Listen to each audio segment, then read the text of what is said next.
Hi, so Manchester United just won their fourth game in a row, and we did one more game for United Strand to finally cut off his head. But before that, what do you think is my best thing to do after a United game? Well, it is none other than strolling the streets of X, or should I say Twitter, for opinions of fans and haters alike.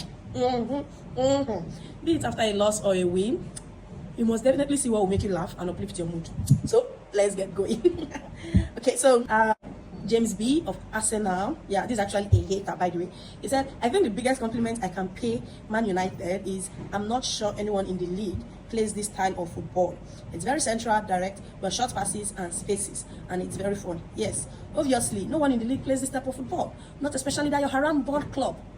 Yes, I know you're sitting top of the league. Okay, so this one says, I'm loving this era of Man United, not because everything is perfect, but because the players look hungry again, and that old spirit to fight to the end and no fear of big things. This era is healing.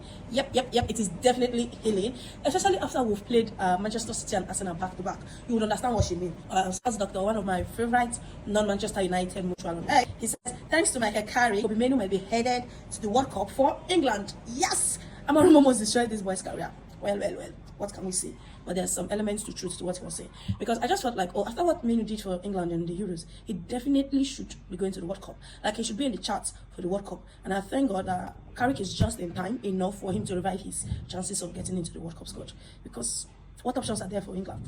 Okay, so King Femi says, what is happening at Manchester United now is a lesson to us all that you are just one correct decision away from good things happening in your life, bro. Imagine we didn't sack Amorim, bro. We would have been watching same depressing football week in, week out. Not to forget that we did watch that for 14 months. See, for all it was, I supported Amorim and what he meant for the club and what he was trying to do. But sometimes just let your work speak on the pitch. That's what I have to say about that. So TJ Amori says, give us Man United versus what level. He says, give us Manchester United versus 111. See, Manchester United fans, we are one of the most, should I say, delusional fans, but we are worth it. What do you think?